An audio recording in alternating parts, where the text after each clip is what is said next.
a week. Like quicker than I get it, you know, like something from Oregon. I still have, you know, something holding me to the rope here, because if that line was to let go, I'm only on my clip line, and so it came out right through, found its way right through the big loop. All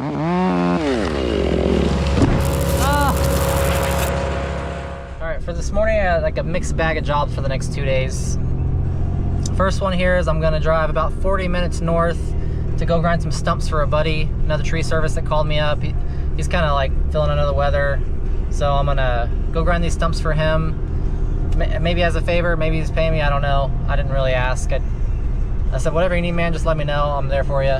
So I'm gonna go grind these stumps real quick, just by myself. Jake, my right-hand man's taking care of his family stuff right now. His grandpa had like a spigot or something explode, and it's pouring out water everywhere. So I'm gonna go take care of these stumps real quick. This other tree service that I'm helping out, his guys are gonna show up and clean up these chips, what he just texted me, so that's cool. And I'm gonna come back down to my local area, which is 40 minutes the other way. I'm gonna cut a stump lower for somebody I've worked for in the past. They decided they wanted even lower, so Jake's gonna meet up with me there. We're gonna cut a stump lower, haul off that wood. It's not a whole lot, but it's kind of in a tight spot on the lake. And then go back to my house, drop the chipper, not drop the chipper, I mean it is a chipper, it's a wood chipper, drop the stump grinder, pick up the wood chipper, and then we're going to go basically strip out a 100-foot fir in preparation for tomorrow's work. So I'll go strip out this fir today, and then tomorrow I'll go back and chunk out the wood, or maybe I'll chunk out the wood today and then haul it all off tomorrow. I need to use the Avant to do that. So again, it's like it's equipment management and like route efficiency in the next 2 days. I don't want to make a bunch of wasted trips back and forth and moving equipment back and forth as least as I can. You guys know how that is if you have a single truck with multiple things going on for that truck. So tomorrow I'll already have the chipper hooked up to the truck. I'll go do a little pruning job. It's like 5 trees we're gonna prune, maybe do a hedge. And then following that, I have to do another fir removal, maybe an 80-footer, so I'll need the chipper for it. So I'll already have the chipper, chip up all the limbs, leave the wood there, drop chips, empty the truck, go back to the house, drop the chipper, pick up the Avant, and go haul off the wood from the 100-foot tree that I'm gonna limb out today, if that makes sense. 2 days, some equipment coordination, but I think I've got this planned out where I'm only gonna have to move each machine once, so we'll see. The videos that I've been pushing out recently take a tremendous amount of editing and camera work to make happen, and I could do those over and over and over. They're hard to make. It takes a lot of work to make those videos. Some jobs, you know, I'm running 4 cameras and a drone, and then that's just filming it. When you get back, you know, when you get the downtime and you start editing, it takes quite a bit of creativity and work to put those videos in. And you know, a video that does 10,000 views, it makes like $100 to $150. So that's cool, but the amount of work that goes into making one of those videos, it's honestly not worth $150. When you consider the filming, when you consider the planning and the filming and the charging of the cameras and the flying of the drones and the downloading and the uploading and the editing and the thought that goes into thumbnails and titles and the hours that it takes to make those videos are not worth, it's not worth 100, 150 bucks. Uh-oh, somebody's calling me. All right, what was I saying there? Oh yeah, so making the videos, probably sprinkle in some easier videos to make with maybe just a single cam and a tripod, just a couple cameras basically, just to be able to get more content out there. It's easy to get burned out making videos on YouTube, so if I can just keep getting videos out there, I know you guys will watch. Basically, you're happy to watch whatever I put out, so I'll try to just get some stuff out there. Might be just different level. Less camera views maybe, but still the same good tree work.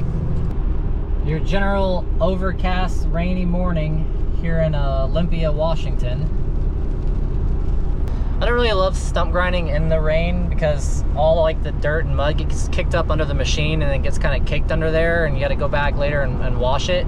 This machine that I'm using, when I've owned it now for like maybe 3 years, and when I first started using it, I didn't realize how much dirt and material got kicked up underneath the machine, and it would get all in between the hydraulic hoses, and if it created a lot of like chafing on the hoses, and I was having some hose issues in the beginning, like a lot of hose busting. And then I realized, oh dude, all this dirt and stuff's getting caked up in there and limiting the movement of the hoses for their natural vibration. And then it was causing chafing. So when I grind in the rain, I have to go back later and like spray out all underneath that and get all the dirt out, because otherwise if I don't, then you know, I'll have hydraulic line issues. So in the rain, it gets caked up under there and it causes more work. So it's not my favorite thing to do is grind stumps in the rain, but it rains so often here, it just happens sometimes. Dude, I stay in the slow lane when I'm driving my truck and chipper, or truck and stump grinder, or whatever I'm pulling. I just stay in the slow lane, just cruise. I've seen some dudes in their rigs just like driving like maniacs, like lane changing with their whole setup, and I'm like, that's wild, guys. I'm not doing that. I got about a week left in the military, and I'm gonna be officially retired. I've said it before, and a lot of you guys have thanked me for my service and said congratulations. I appreciate all that. 20 years Air Force active duty, 1 week to go.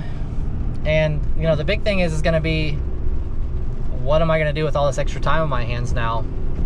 Maybe I'll just kind of try to enjoy retirement and keep the tree work at the same level, or maybe I'll ramp things up a little bit. I don't want to get too crazy with it. Managing 2 jobs, there's quite a few things that I need to tie up ends on. Basically, I need to spend some more time with the family. I need to get some stuff around the house done. So I'll probably focus on those things in the beginning, you know, tie up some loose ends. But I have a feeling after I sit around for a while, and anybody that's retired probably can, well, you know, agree with this, like, yeah, once you start sitting around, I don't want to have idle hands, because I know all that extra time, I won't fill it with productive things. I'll fill it with probably video games and hobbies. And usually hobbies cost money. So for me, I'm like, if I'm not making money, I'm spending money. So it's probably best for me just to stay busy with work. That's just the way I operate. It's the way I function. I need to be busy. I can't sit around. You know, if I can, and if I do it, then it just becomes kind of depressing. So I'm probably gonna figure out a way to stay busy, and I don't know what that looks like yet. But in the beginning here, I'm just gonna take it easy, one day at a time. You know, spend some time, a little bit extra time with the family, get some stuff at the house straightened up that I need to do, like yard work and whatnot, maybe some yard projects, and then go from there. I'm not trying to like ramp it up like crazy and buy a bunch more equipment and have multiple trucks running at the same time. I want to be a part of every job. This is what I do. This is what I love to do. But we'll see. I'm gonna take it one day at a time, see where this goes.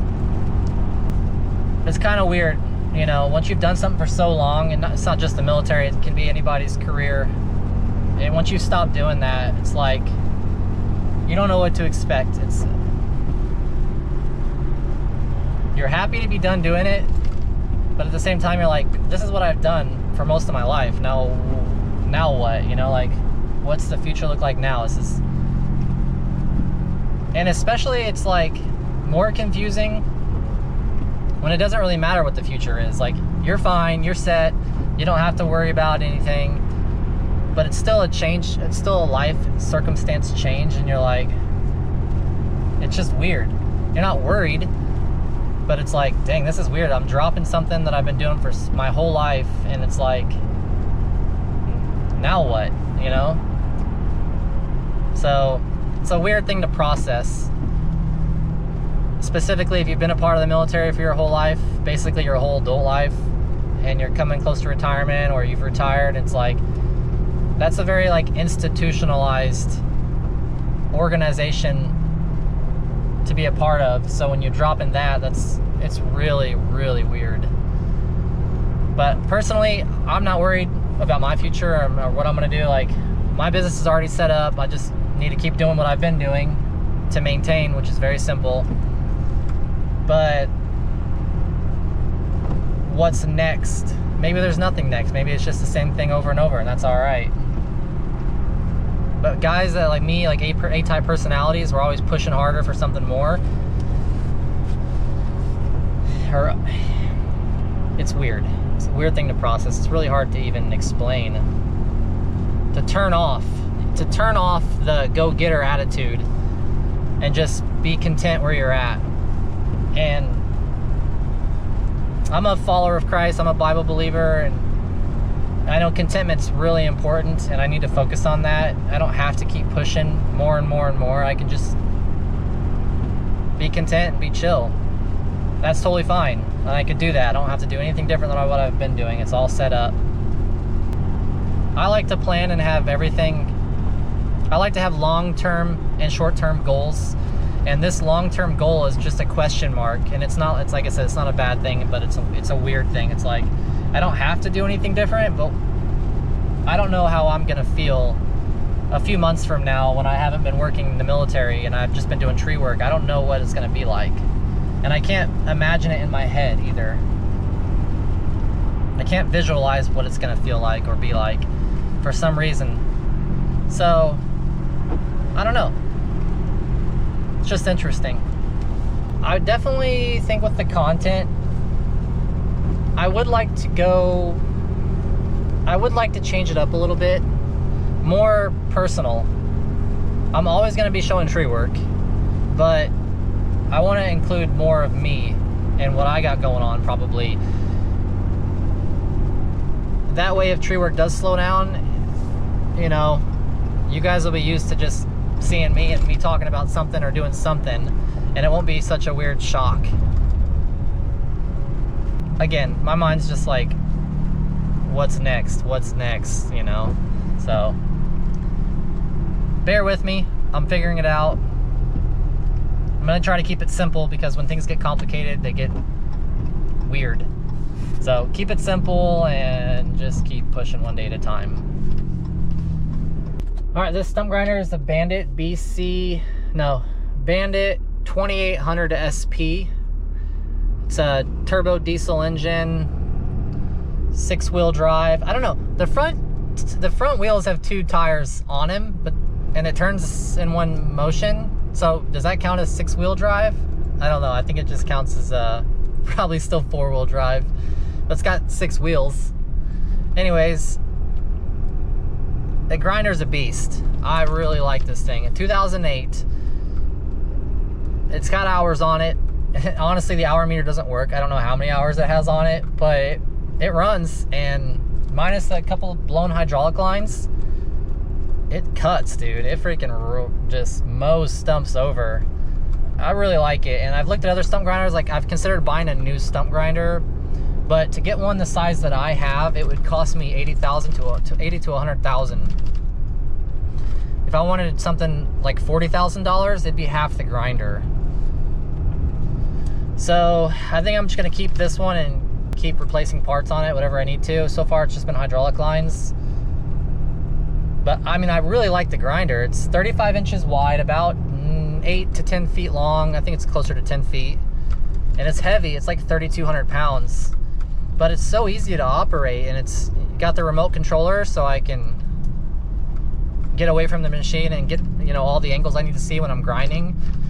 It's an awesome machine to run. It's just compact and simple. It's a very simple machine. I paid $26,000 for my grinder, and it's paid itself off completely #2. And I don't even grind stumps that often. I only grind stumps when I absolutely have to. I'll grind a stump to sell a job, or if they ask for the stump to be ground, I'll do it, but I don't go out of my way to grind stumps. And the machine's paid itself off.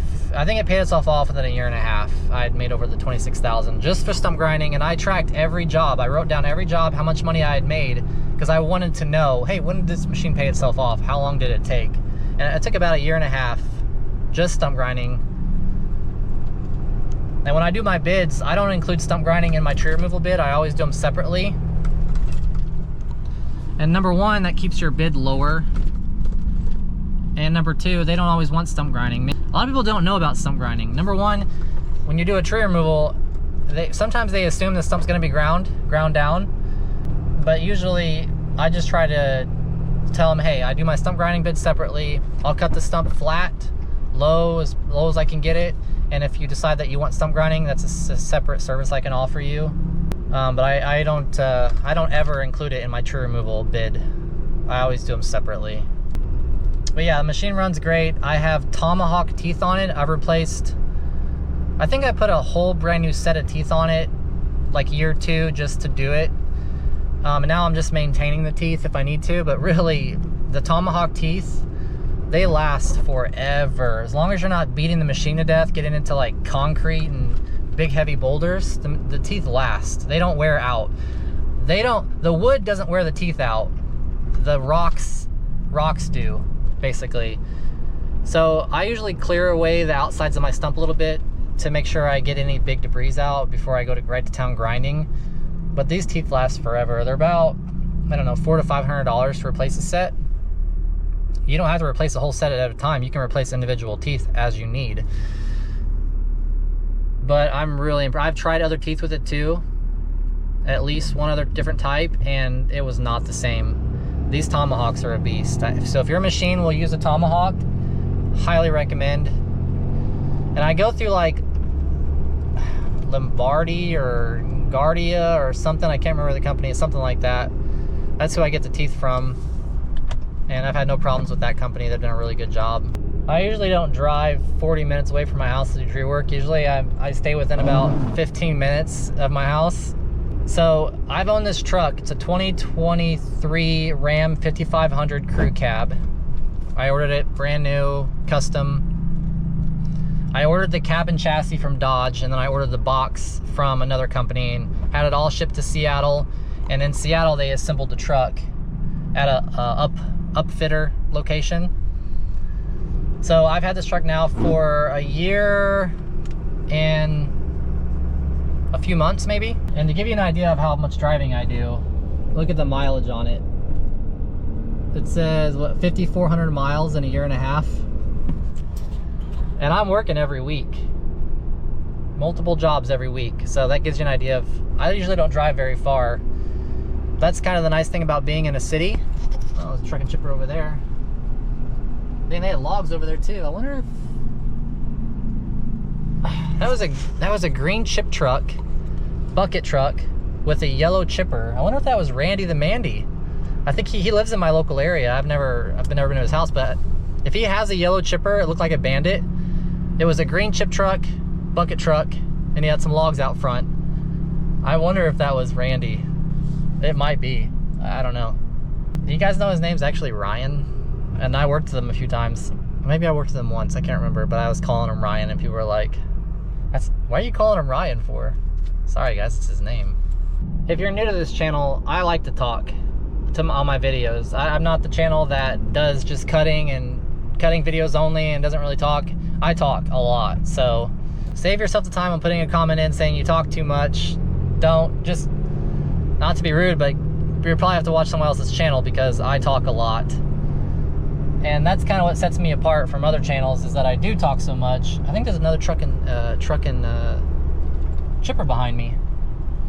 I like fanboy out. It's funny because like I'm popular on YouTube, but yeah, when I see other tree services, I'm the one that's more like, I want to meet them and I want to talk to them and see what they're up to and see what they got going on. That's cool to me. What is that back there? Oh, it is. That's a truck and chipper back there. If you could see in the mirror. They're following me. They're trying to steal my content. Oh, I gotta make a turn here soon. I need to focus on where I'm going. But yeah, I talk a lot on the videos, so if you don't like that, I'm definitely not the channel to watch. Oh, he's gonna pull up right next to us. Let's see. Without making it weird, let's see if I can catch him on camera right here.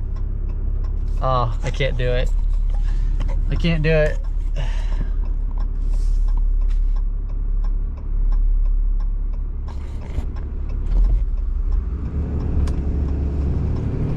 He was giving me peace signs. There he goes. Maybe he watches the channel. Maybe he'll see his truck on the channel. definitely throwing up some peace signs at me though, which is cool. The tree community, dude, is awesome. I think it is. Most of the time, there's a lot of like old heads that are just nasty and rude. And I tried talking to guys and they just did not want any part of it. They're, yeah, not cool. But most of the time, the younger guys and stuff, I'd say under 50, they're cool usually. And it's a really good vibes and cool community. It's weird. I like being a part of it. This is really cool. I could have done a lot of things after the military. To give you an example of that, like obviously 20 years military with all the organizational management skills I developed from that. Plus, I was an aircraft mechanic, so I could go work for Boeing pretty easily. I could get a job any day working for an airline company. But also, I have a bachelor's degree and a master's degree, so I could have used those as well. But I chose tree work just because I really like the community and I like the work. And I like having my own business, so yeah, I'm not going to be doing anything else. This is it for me. But I was just saying, like, I do like the community. I'm happy to be in an industry that people are like chill and cool and they have a good time, and we're kind of like-minded in a lot of ways. So that's cool.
Good idea.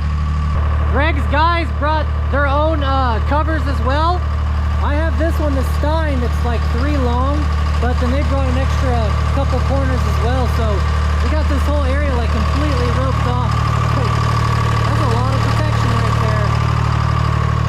Which is nice because the house is right behind me, you know, so and there's windows and stuff, so it's nice to have that extra protection there. Plus, it just keeps the chips from getting like all over the place and creating a lot of cleanup.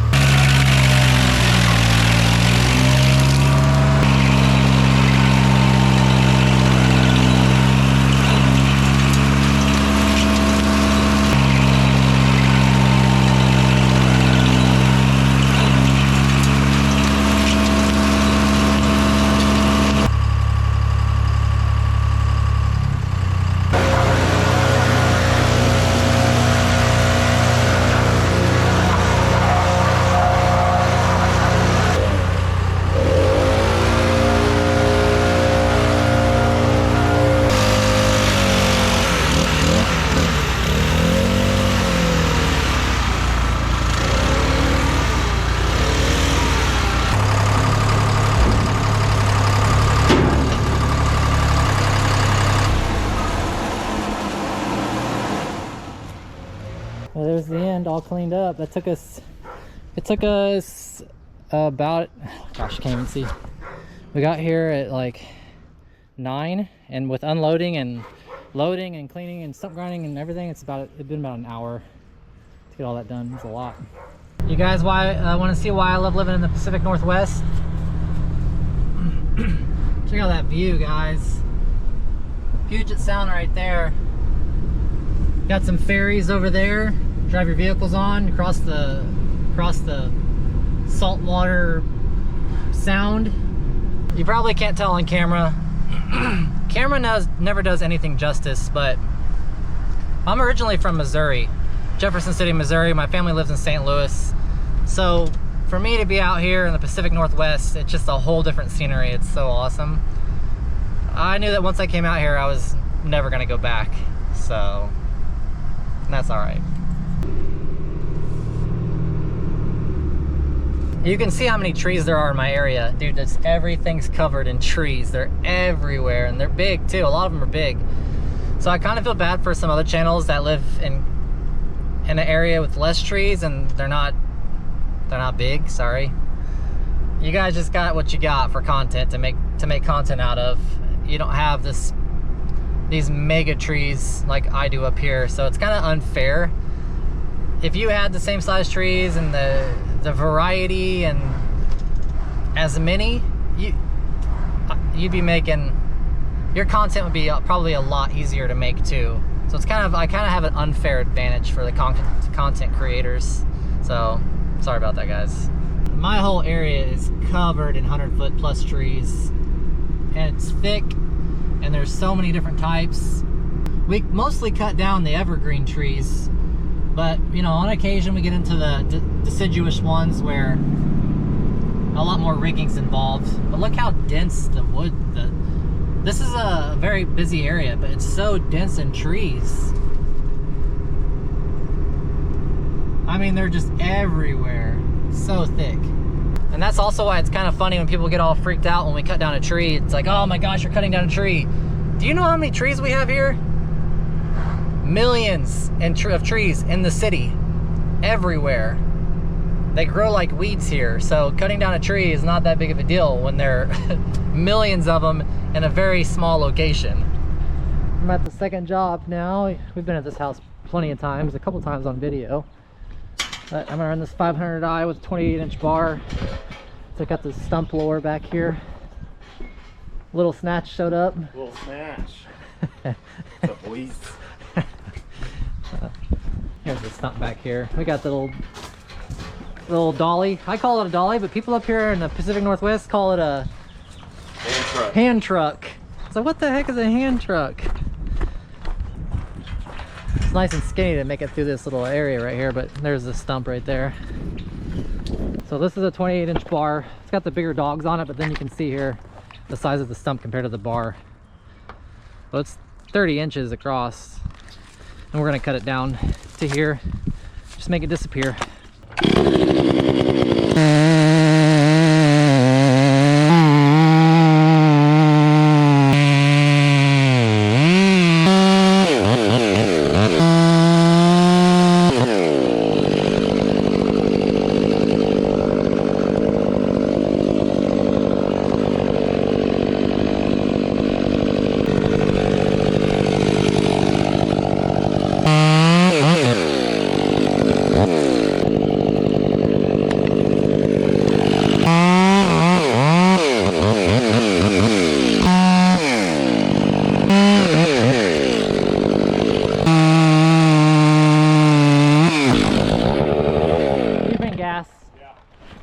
Some of you might recognize this tree. This is a lower limb that came off right here that I cut, and this cherry over here had a limb on it that we cut. This was recent, within the last couple weeks.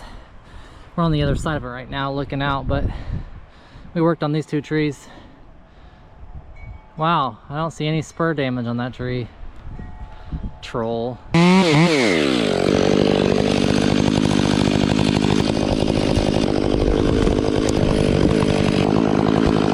This will kind of grow over it and it'll be gone before anyone knows it.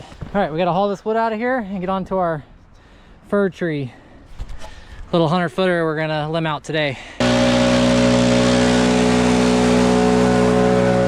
All right, job number 3 today. We backed down this little like service road. That's a tree I cut up a while ago. I've been working for the same HOA for a while, but we backed up this service road from the main road out there. Zoop, came through here, clearing a little bit of brush so that we can back up even further between this water tank. We need to get way back here in this thick stuff.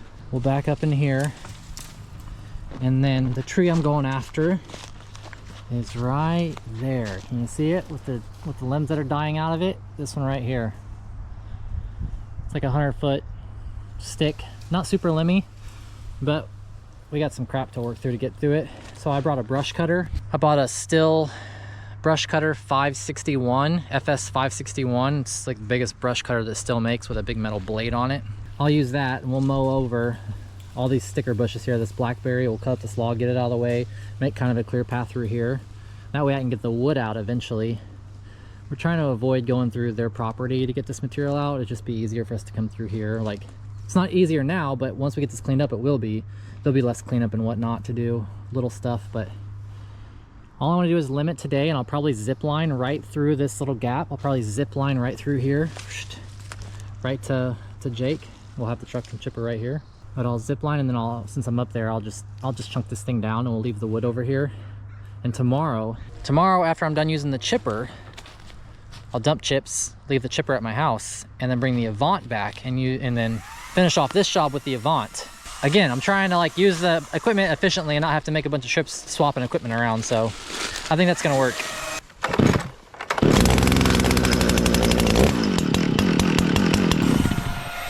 Oh, and then it dies.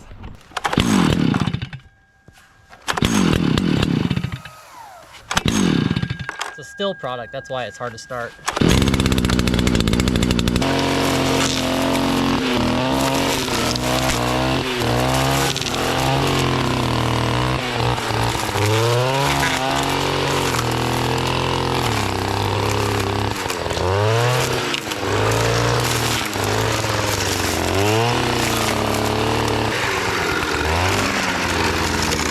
All right, change of plans here. Sometimes things come up. So I guess the HOA hadn't pre-coordinated with the homeowner of this tree. He doesn't own the tree, it's in the HOA property. But here's what happened. Like, we came back here, we cleared everything out. We saw that there's a fence there.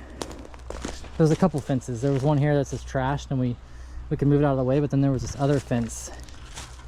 And it goes around this property line right here. And I'm like, wait a second. I thought this was like an open area, and the way the HOA, when we walked through here, even the HOA was like, yeah, this is HOA property, come on through, take out the trees. Cool, perfect. We get here, and then I see the fence, and I'm like, wait a second, I'm not really trying to go past the fence, because what if this is his property and I'm not allowed to be on it, you know? I haven't talked to him before. So we were gonna take this tree out today, but instead the HOA is gonna talk with him. This is supposed to be a property line. It runs from this fence corner straight down to this one, so this is supposed to be HOA property, and he's kind of you know, used it and kept up with it, and I would too probably. But so this is HOA, but he's got a dog and there's a fence, and we haven't talked to him, and HOA can't get a hold of him, so we're gonna push this off till tomorrow. Give the HOA time to contact him tonight, let him know we're gonna be here tomorrow to do this. But we'll go do the tree that I was gonna do tomorrow. We'll do it now. I just talked to the guy. He said, cool, come on over, cut it down. So we still got a tree to cut down. Let's go do it. I ended up getting this guy up here builds little cigar boxes in that thing. Okay. But which led me to this guy, Junksville Guitars. It's out of the UK, and he builds all this stuff from scratch. And he had this one, and what's that say? Oh, that's where it's from. Yeah, Junksville Prospector Rezo. Oh, that's cool. With the saw blade and some 12 gauge, and I think that replaced casing there for to replace the other tuner peg. But where'd you get this from? From the UK. You just brought it back? Well, I actually had it shipped here, and it was to my doorstep within a week. Like, quicker than I get it, you know, like something from Oregon. I was amazed. And yeah, it just sounds really cool. So do they know what kind of wood it is or anything? I'm assuming this may be Madagascar, but I'm not sure. And this is probably some kind of maple, I think. Yeah. But yeah. That's awesome. I just thought you guys might. That's awesome, man. Thanks. Cool. I appreciate you showing us that. Cool. That's cool, man. Yeah. Take care. Thanks. All right, we're back. We're at the next job here. We're backed up to the tree. Nothing crazy. Just like a standard size, I don't know, 60 footer. Chip the limbs.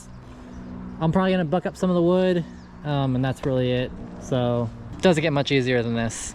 We got the live music right across the street. Yeah, you play those drums. Remember that scene from Step Brothers? Play the crap out of those drums. That's exactly what it is. I want to use this today.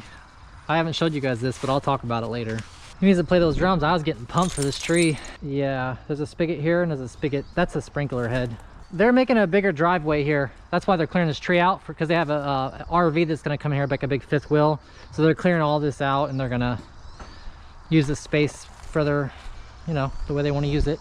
Unfortunately, jobs like this, I'm going to have to be nice to Jake here and not bury him, because it's just going to be that fast for me to do it. Because I'm so fast. Bury me. No, don't bury your ground guys. You want to show appreciation to them? Don't bury them in brush. I feel like I'm missing something. I just feel too light right now. I don't know what it is. Maybe it's because I took my hoodie off just now. This bark is really hard. I can tell these branches are going to be really peely. All right, Jake, we ready? Ready? You got a helmet? Yes, I do. Butt towards the chipper.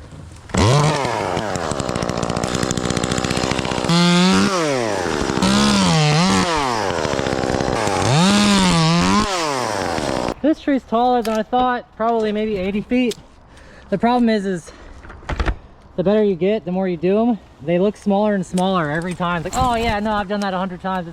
That'll be cake, but then it's still a lot of work because it's still a lot of tree.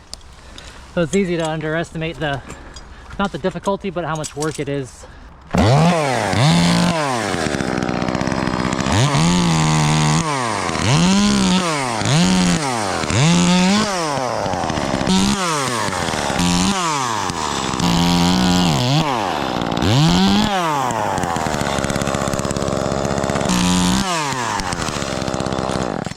Pile there, pile them up.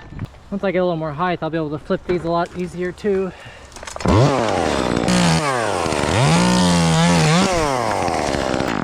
This one I'll peel down because it's close to the house. Peel her down. Watch this.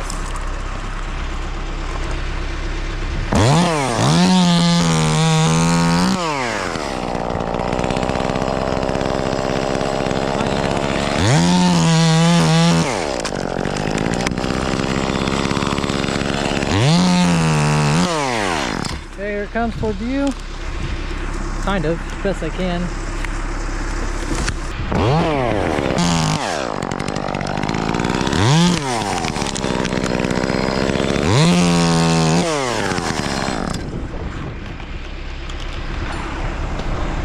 I'm gonna have to go this way with it. Yeah. You know, I think I might just follow a stick on this. I don't have to cut it up. So we'll just leave a big log. Look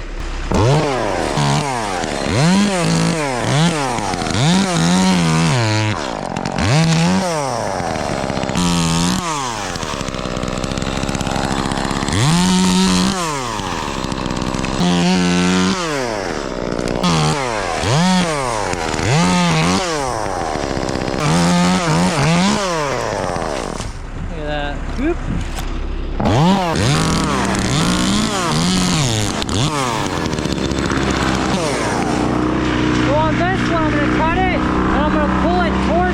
Over here.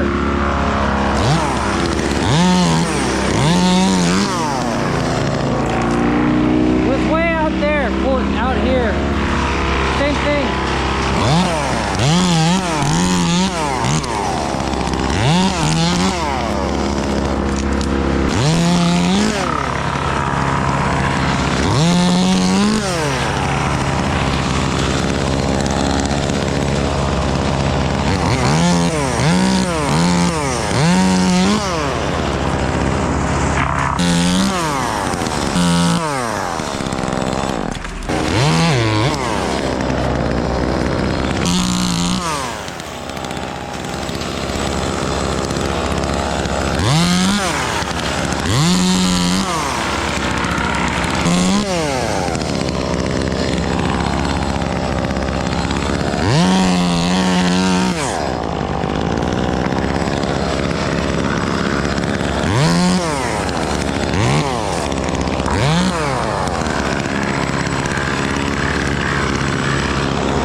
The only way to make those cuts happen is to, number one, have a really sharp chain, and number two, make the cuts where it comes off without hinging. If those, when I'm cutting those limbs, if they hinge down, it messes the whole momentum up. So you gotta be able to break them off clean. And I'm doing that by doing an undercut, and then on the back, and then on the side, and then on the finish on the top, so it pops off.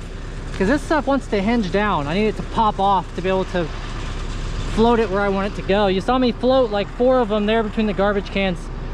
They were even out here, but I was still able to manipulate them with not much energy and muscle to turn them where I want them to be. You know, there's just a bush down there and a couple buckets, so if I miscalculate and do something wrong, it's not the end of the world. But this is just to go to show that it's possible. There's a lot of possibilities, a lot of fancy kind of things you can do on limbs like these and other limbs that are similar. So yeah, I knew I wasn't gonna rig this tree out because I knew I'd manipulate the limbs where I need them to be. That's really what it comes down to, is it's faster if you can manipulate the limbs and not have to rig. Rigging takes some more time, up and down with the rope or slinging limbs. If you can do this without rigging, way faster. It takes a lot of practice though, and I think the arborists or the tree removal guys up in the Pacific Northwest, I mean, we do these firs, and not just firs, spruce, hemlock, these evergreens, we do them the most out of anybody in the country, so we should be the best at it. And one thing I've never showed you guys, and no one's actually even brought up before, is, have you guys noticed this chainsaw lanyard that I use? Look how tiny this little thing is. That's got to be the tiniest little chainsaw lanyard you've seen used on YouTube. I use this for the big saws too. This little tiny lanyard right here. No one's ever brought this up that I use this. I'll have to tell you what the brand is later, but it's rated for, I want to say 350 pounds. I've lost a big saw, like a 500i, out of my hands, and the lanyard held it. You know, it didn't snap, which is good, because I would want it to snap if it was stuck in a log and the log was flying out of a tree, but it did hold a 500i from a drop, you know, from a full lane. I think it's a 3-foot lanyard. It held the drop and didn't snap. But I'll give you the brand of that. I prefer the smallest, lightest ones, because why do I want this huge, big, crazy lanyard attached to me when everything else I'm trying to do is minimalize, make things smaller, like, you know, 1/2-inch flip line and 1/2-inch rope and, you know, minimum stuff on me so I'm not heavy. Well, I don't want to add a big, heavy lanyard to my belt when I'm trying to make everything else minimal. You get the idea.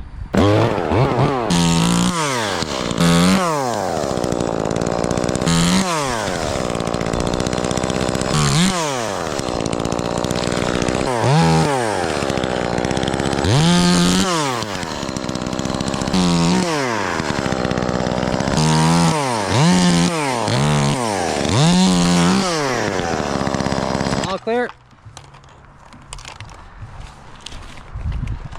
Hit you with that all clear. I don't know what that is, but I like it. Oh, you said hit them down under? What's that from? Aussies? The Aussies say that, huh? Hit them down under. I got some Aussie guys that watch on here. Uh-oh, wife's calling. Better answer this. It's the only person I stop and answer. Hello, you're on YouTube.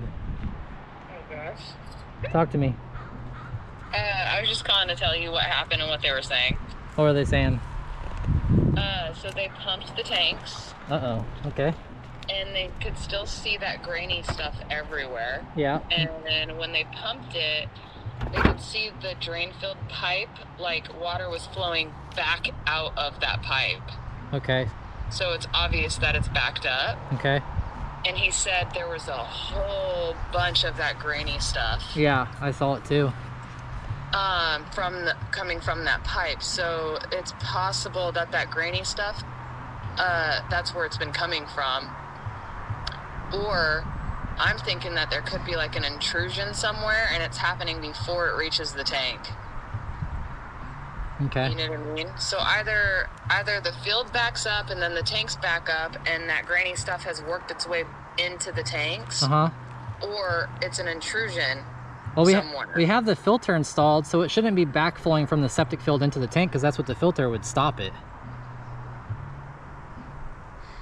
Well, yeah, I don't know. Maybe it's just it's seeped through. I don't know. Yeah, but maybe. how? If the filter would stop it, then why was there a whole bunch coming out of that drain field pipe? Because it got in there through the, I don't know. It's wild. See what I'm saying? Yeah. Yeah, so it can't flow one way through the filter and not the other way through the filter. When I pulled that filter up to clean it, you know, probably some got in there when I was doing all that. Well, so I already paid for the guy for Wednesday. He's gonna come out. So just now I had to pay $960. Holy crap. Okay, what was the $960 for? It was for the pumping and for the guy to come out. Oh, so we're already paid for the guy to come out. Okay. Right. Okay. Yep. And then I was like, do you guys have military discount? They're like, yeah, we do. It was only $20. I was like, oh my gosh. $20 on 1,000? What is that, like 2%? It is. Yeah, I was like, thanks. It used to be like 10% or 5%. They lowered it down to 2%. I know, oh my gosh. So yeah, so then on Wednesday, I guess that's when we need to talk to this guy and tell him all the problems that's happening, because I just don't get it. Like, there's no way that we're dumping loads of like these grains into the septic tank. Yeah, it doesn't make any sense. From the inside of the house. There's no way that that's happening. Yeah.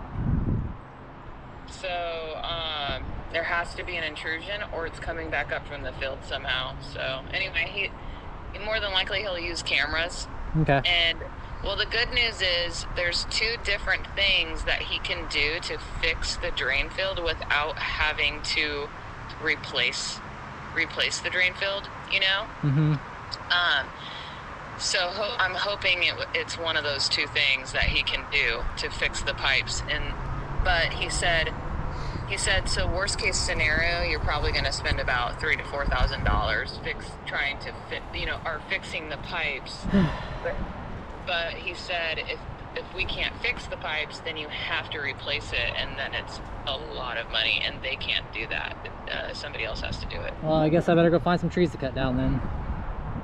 Yeah, exactly. All right, well, say goodbye to YouTube. Okay, bye. Bye.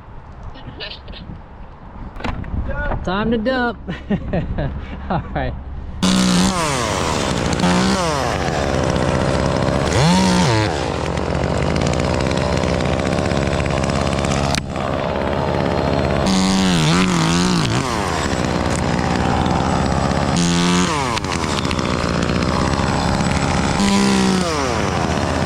It's good that she took care of that, because now she's in the loop with what's going on and she won't ask me a billion questions. Then I have to sit there and try to explain to her how it works when I don't even know how it works. But if I don't know how it works, I'm the wrong one. I gotta know. Listen, the only thing I know how to do is cut down trees. And I'm not even that good at that. He said, my name's Tim Non, not Tim No. Exactly, I'm gonna tell her that. I'm gonna tell her, Jake said so. Face cut?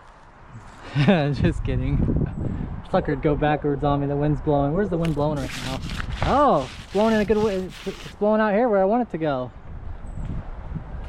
Gosh, that would be a monster cut to make. That top would be, I know, yeah, it would explode too. That's another thing. Dropping a big tree across the yard is cool and fast, but you got a lot of cleanup when it smashes the ground. Keeping them off that bag though. I've smashed that bag so many times. Then you got limbs on your rope, and then you're fighting it, and then the ground guy's got to stop and come untangle it. And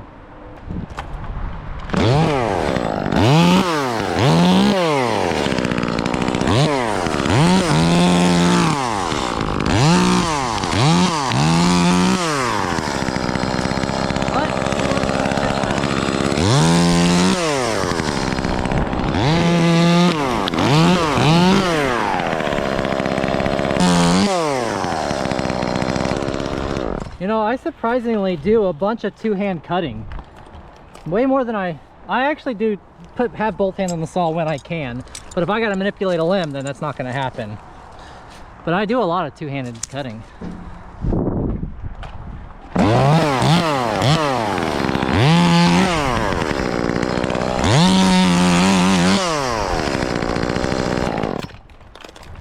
I do. Yes, sir.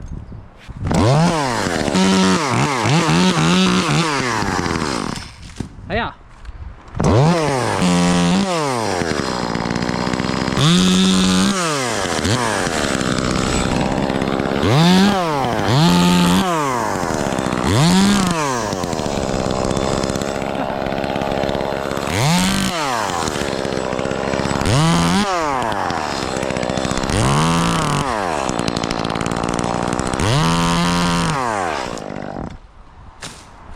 People will watch this and say, Tim, you're just waiting for an accident. You're just waiting to cut your hand off. This is just a matter of time. Your time's coming. Guys, save it. Spare me. Oh, there's tons of people wishing that on me. They love to hate. They can't stand it that. Well, there's lots of things they can't stand. But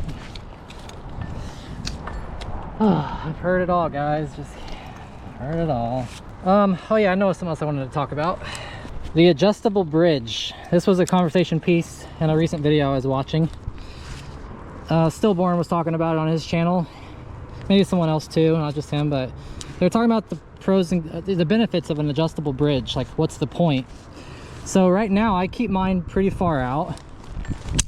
You know, I can keep it all the way back to the stopper knot. I usually actually pull it right off the stopper, just so that in case the stopper knot goes, I still have, you know, something holding me into the rope here. Because if that line was to let go, I'm only on my flip line, and you know, if I'm transitioning off my flip line and that goes, then I'm screwed. So anyways, I keep it pretty far out while I'm just working, and that gives me lots of like twisting movements through the harness. But I suck this thing all the way in. I'll suck that thing all the way in to where it is there now, to keep me like really close to the tree. Typically I'll have this line choked off right in front of me or right below me here, and that'll keep me really close to the tree when I'm doing like chunking with a big saw or something. That's when I suck this thing all the way in, when I want to be closer to my device. But typically I'm pretty far out, so I have more movement this way. Once you suck that line all the way in, you don't get that. You're not rolling in your harness and your rope, you're just twisting at your torso. So I suck this all the way in when I want to be really close to the tree, basically is how I use it.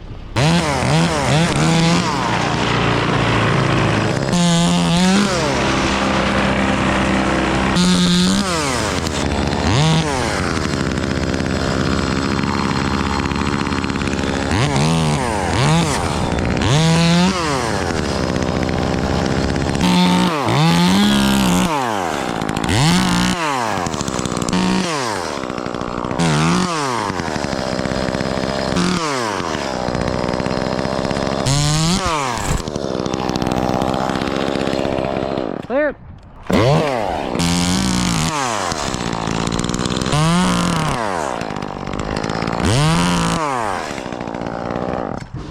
Clear. Yeah. What was the character's name in the movie? Will Smith. What was his character's name? Brennan. It was Brennan. In Step Brothers. Brennan. What? Play those drums, Brennan.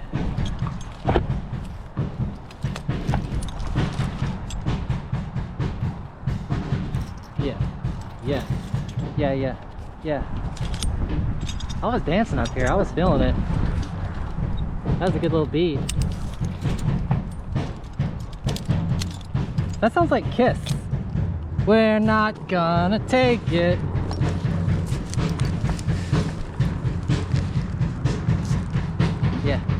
Yeah. I'm having too much fun. Sorry. Clear. That's some original music. I can't get a copyright for it. Drums playing while you're cutting down a tree. If that wind's been changing directions on me, so if I was trying to point this tree one way and then the wind changed on me, that could be kind of disastrous. and I don't have a wedge on me or anything, and I'm not gonna drag one up here. I'll just keep climbing, I don't mind. We only topped those one trees, that video that I posted recently of those 40-foot tops. We only did that just because we could, like, and we didn't have to clean anything up. Well, we had to chip some limbs, but we didn't have to find clean stuff. Which that video did, like, I don't know, 700,000 views on a short. Not very many subscribers because everybody hated it. They're like, why would you put Jake, they didn't know your name was Jake, but they got a novice climber in that position. You know, a lot of people didn't like it. Jake's not, you guys can't hear Jake, but he was saying he's happy to do it, and he learns more, he learns faster doing stuff like that, and he was just reaffirming that we do focus a lot on safety, even though it might look haphazard. We do focus a lot on safety. And that day when that tree set back on him, that was just a freak incident. That should have gone perfectly, and 9 times out of 10 it would have. You just got to witness a freak incident. If that tree would have went backwards on him, we call it a tree going over your shoulder, which means it goes backwards on the way you wanted it to go. Usually it's on the ground when that happens, but in the air it's no difference. If that tree would have, the hinge, if it would have broke, it would have just gone right past him. It would have went over his shoulder. It's not like it was gonna just come down in his lap. It wasn't gonna happen that way. Very slim chance of that happening. But when the tree sits back on the saw, it's being supported at that point like it has a wedge in it. So people just don't get it because they don't do it that often, or ever, or they've never done it. They just want to comment on it. But well, the way we handled that situation was, looking back, I don't have any hindsights at all. And that's not coming, like, I'm not being prideful. I can't make it, admit my mistake. It's just that that's such a rare incident that happened, and they just happened to catch it on camera. That's never happened to us before. Yeah, Jake was just saying he learned a good lesson there, that it is safer to climb higher and cut smaller than trying to make a big top. So there's so many lessons learned from that, so many good things came from it, that there's no regrets.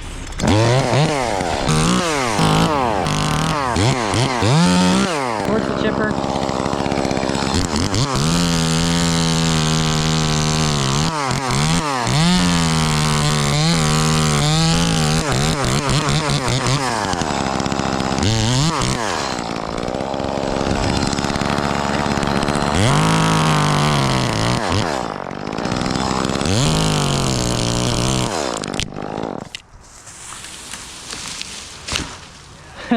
But towards the chipper. Unintentional, but it works. Will this stick fit in the yard? I'll probably take a couple logs out of this because I don't think it'll fit in the yard yet, and then we'll wedge it over. Happy to wedge it over, happy to. It would be my pleasure. Most people think you should put ropes in trees, and you know what, if you don't practice falling trees a lot, or there's any doubt that you can't get it to go where you want it to go, then you should put a rope in it, honestly. Be expensive to replace a house or a fence or something, swimming pool or...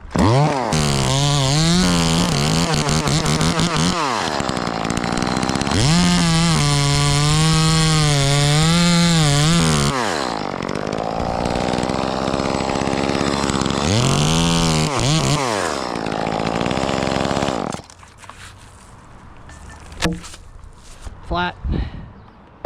Oh, close, but that's like a C, maybe even a, I'll give it a C minus. At the same time, when you do fall a stick, the shorter the stick, the more difficult it gets, because you have to go real deep on your notch to get it to, well, if it's leaning back or something, but taller ones, they're easier to wedge over because they move further forward with the wedge. This will be it. This is my last piece. I'll come down. I'll use that new device.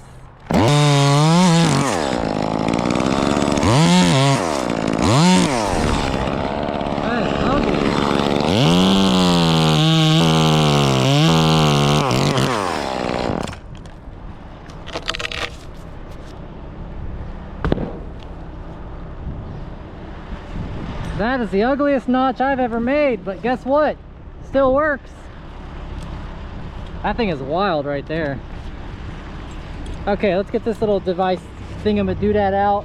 So normally this will be used if I'm rappelling out of a really tall stick and I want to recover my line without dropping a log on it. But I haven't been using it. I'll show you why I haven't been using it once I get on the ground. But why I'm using it now, what changed? Now there's some anticipation. Now you gotta know. That's right, small ring first. Okay. And then I put my snot back on here. Okay, put it back on me, some DRT now.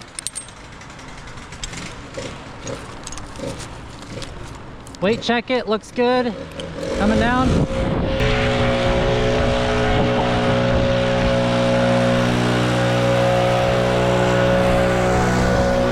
Okay, so in the past what I've done with this device is put just a stopper knot in this rope. Like I would just do basically, you know, just this. And when I pull the other side, this should be able to fit through the big loop and then stop on the smaller loop, and then I can pull the whole system out. The problem is that bigger loop's not even big enough for a little tiny knot like this. It would get wedged up against the tree and it'd just be locked up there.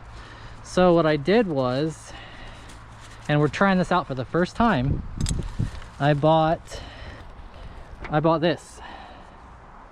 And my hope is that this will be the solution. And if I put that on there, that when I pull it out now, this ball will be able to sneak past everything and sneak past the bigger ring and then get to the smaller one and pull the system out. So here we go, let's test it.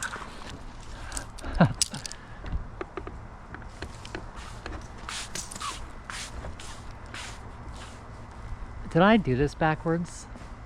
Oh no, I did it right. It just crossed up there, that's why it looks weird. If you don't go through the, okay, here it goes. Oh, look at that. It worked. Worked perfectly, it came right out. That's awesome. So my only concern with that is when this stuff flies down to the ground, is that, oh yeah, see how it grabbed? So it was coming through the big loop here. This is how it was attached in the tree. So it came out right through, found its way right through the big loop, and then grabbed the smaller one and pulled this whole thing out. That worked great. But anyways, what I was saying is my only concern is when these rings come down and they hit the ground, is that way they don't get fractured or break or anything. So probably have to reinspect these all the time, and I should probably clean them off too so I can clearly see them. You guys have seen these, right? The bar tools, the ratchet bar tools. Just making sure you've seen these, they exist. I got this from my local still dealer, the same place I buy my subscribers. Touching this thing up where I cut in this tree, that bark's really hard, so just put one little swipe on each cutter. I was tracking it based on where the chain comes together at. That's how I knew which ones I'd already touched, is that marking right there.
Well, I forgot to show you the job all cleaned up, but it's the way we always do it, nice and clean.